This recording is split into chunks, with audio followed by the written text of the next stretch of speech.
พี่น้องไม่พัสลีหมอลำซิ่งระดับประเทศซุปเปอร์สตาร์ในตอนนี้คอนเสิร์ตล่ำสมัยไม่พัสลีโพสคลิปแฮชแท็กเกิดแต่กับตัวอีหยังกับมาเกิดแต่กับตัวแทบพะนะ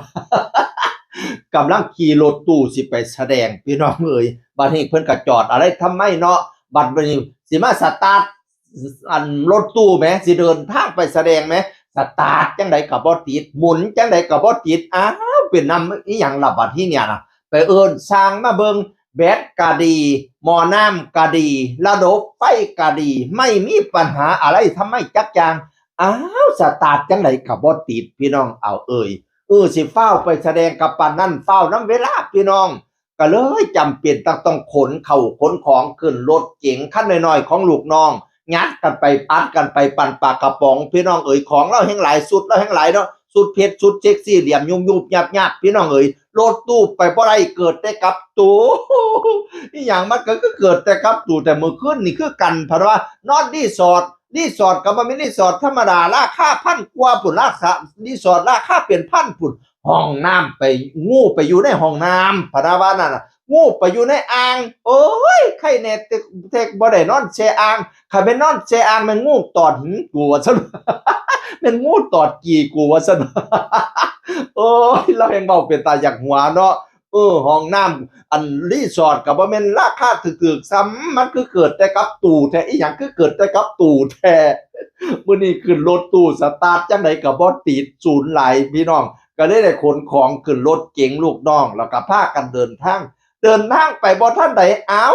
รถสตาร์ทติดแล้วรถตู้สตาร์ทติดแล้วบัดนี้เนี่ยโอ้ยเนาะก็เลยได้ขี่นำก้นกันไปพี่น้องแต่ในเหตุการณ์ที่ ในเหตุการณ์ที่โชคไม่ดีผ่านไป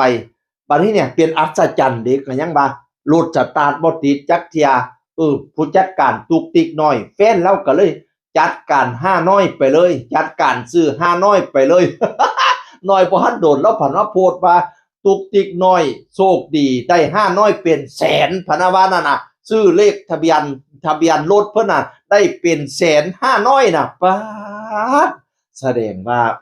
มันมีสิ่งอัศจรรย์เด้เนี่ยเจ้าปู่ประจำรถสิ่งศักดิ์สิทธิ์ในรถเพิ่นให้โชคสตาร์ทจังไดก็บ่ติดสตาร์ทจังไดก็บ่ติดบัดเดินทางไปแล้วบัดสตาร์ทน้ำก้นผัดติดก็เลยได้น้ำก้นกันไปหล่อนถ้อยผู้จัดการตุกติกน้อยจัดการห้าน้อยเลยได้เป็นแสนพะนะ ในความที่โชคบ่ดีมันก็มีโชคดีอยู่โชคมันปังๆเด้อลดคำลดคูณบัดเนี่ย